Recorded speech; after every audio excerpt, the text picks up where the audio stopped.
Hey, what's up? In this video I will try to predict how Wano will end, some points with some proof, but some will be only speculations. So I'm not saying Wano will end exactly like this. So enjoy the video and write down what you think of how likely these things are to happen. Also, I have a little subscriber game, and yes, I totally ripped that off of Grand Line Reviews. Okay, I have prepared 4 Yonkos, and if you choose the right one, you don't have to subscribe and help me reach 100 subscribers. But if you choose the wrong one, you have to subscribe, okay? Deal. Now choose your character.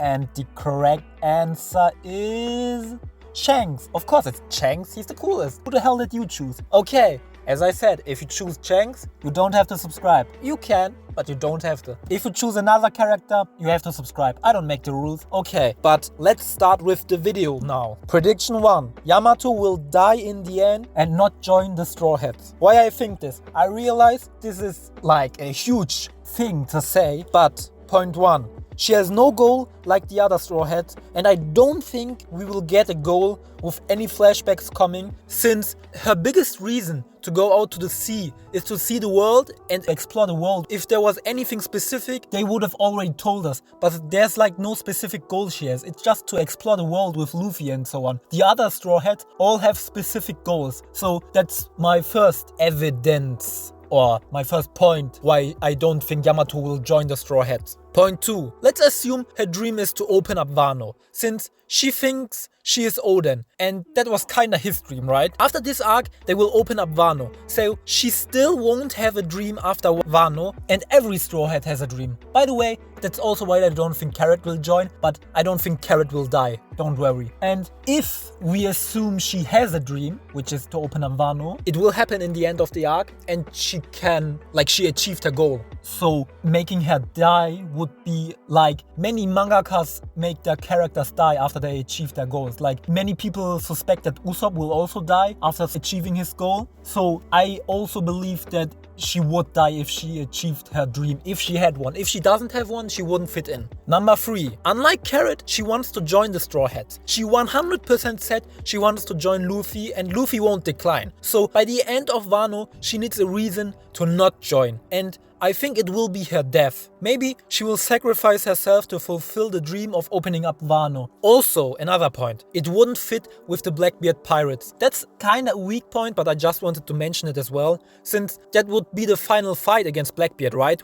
Luffy's crew versus Blackbeard's crew, and probably everyone will get 1 versus 1s, and the Blackbeard pirates have the exact same number as the Straw Hats right now. Although that could easily be solved by adding another member to their team, like maybe Aokiji. So that's a kind of weak point, but even if Aokiji joins, do you really think a person like Aokiji will fight Yamato? I doubt it, so let's continue. Again, I already told you my strongest point, so this point is also weaker, and as I said, this is just speculations, like no proof or something. Would it really feel right if a member joined the core crew at this point? Would it feel the same after the former crew having gone through the thousands chapters without her? Like literally thousands, 1000 chapters. The addition of Jinbei was kinda tricky, and when you think of Straw Hats, Jinbei isn't the one you think of from the get-go already, but at least we got introduced to him before the time skip, and he went through Impel Down, Marineford, Fishman Island and Whole Cake Island before he officially joined, and so it made it easier to accept him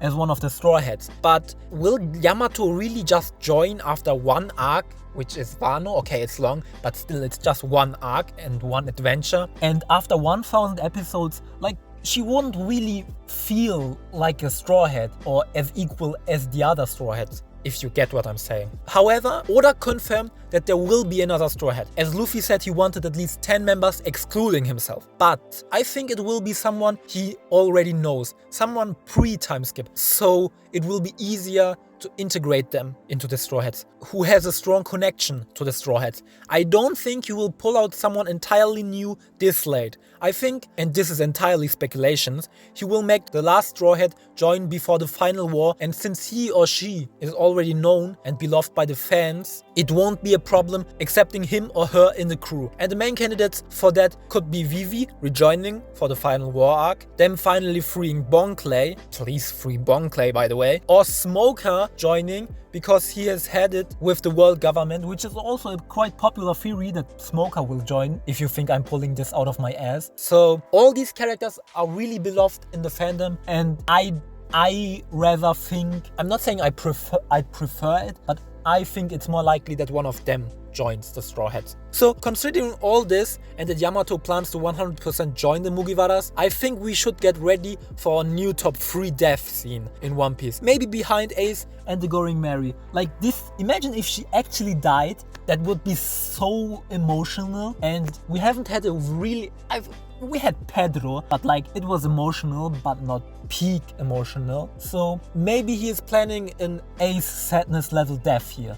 My second theory, Orochi will come back but will eventually die by Denjiro, and Kanjiro will die by Kiyamon. Okay, I'm quite late with this video, and I think here you can see, but when I wrote the script, Orochi was kinda dead, but now he's kinda not, and I'm quite confused actually on how Kanjuro is doing. I think he's dead, but like it was really unspectacular, so probably not. But still, I wanted to present this because I wanted to tell you who kills Orochi, and if Kanjuro comes back, which I hope he does, because he was a traitor for like 25 years or so, and this death was kinda unspectacular. And I want to predict who exactly kills them. Okay, of course Orochi needs to die by the hands of Oden's students and not Kaido. And at the start I was like, it's probably either Kiyamon or even Momo, since Orochi is the worst thing for Wano ever, and even though Kaido did most of the stuff, Orochi was used as the image and reason to Wano's downfall more intensely.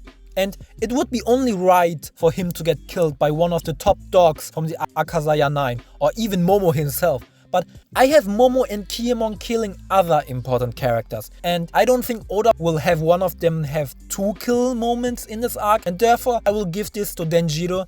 And what seemed like me giving it to him because why not, makes sense if you actually think about it. Denjiro and Kiyamon were the first ones to be Oden's retainers. Jesus Christ, I can't pronounce that word. And also Denjiro was the one serving under Orochi for 20 years in secret. So he has the biggest connection to Orochi actually. So it would make only sense for him to end it. As with Kanjiro and Kiyamon, there's not much to say. I think, as I said, Kanjuro isn't quite dead yet. And it was kinda fitting to have Kiku kill him, but it also came quite out of nowhere because they didn't really show an explicit, really strong connection between Kiku and Kanjuro, but rather between Kanjuro and Kiyamon, as Kanjuro was the first one they re-scouted from the Akazaya 9, besides Momo, who isn't in the Akazaya 9, and Kiyamon. Like, I genuinely think Oda will be going on a killing spree, which is quite unlike Oda, but it would kinda nullify the lack of killing that is to come. Trust me. Okay, that's it with this video. I've had 2 theories, I think, and I have a lot more, but I wanted to do 2 videos instead of 1 really long. So if you don't want to miss it, I'd appreciate a like, a subscription, and a comment on what you think about these theories. Like, these are 100% original, I came up with them. Maybe you noticed because these aren't like Ohara levels or Tekken 101 levels theories. They are much more simple and I don't really have that much proof, but just generally my guts speaking. So yes, thank you for listening and feel free to watch my second video. I will be discussing how Kaido comes out alive in Wano, Sabo isn't captured, Big Mom actually surviving Wano, and Luffy claiming Fishman Island in the next video. Until then, bye!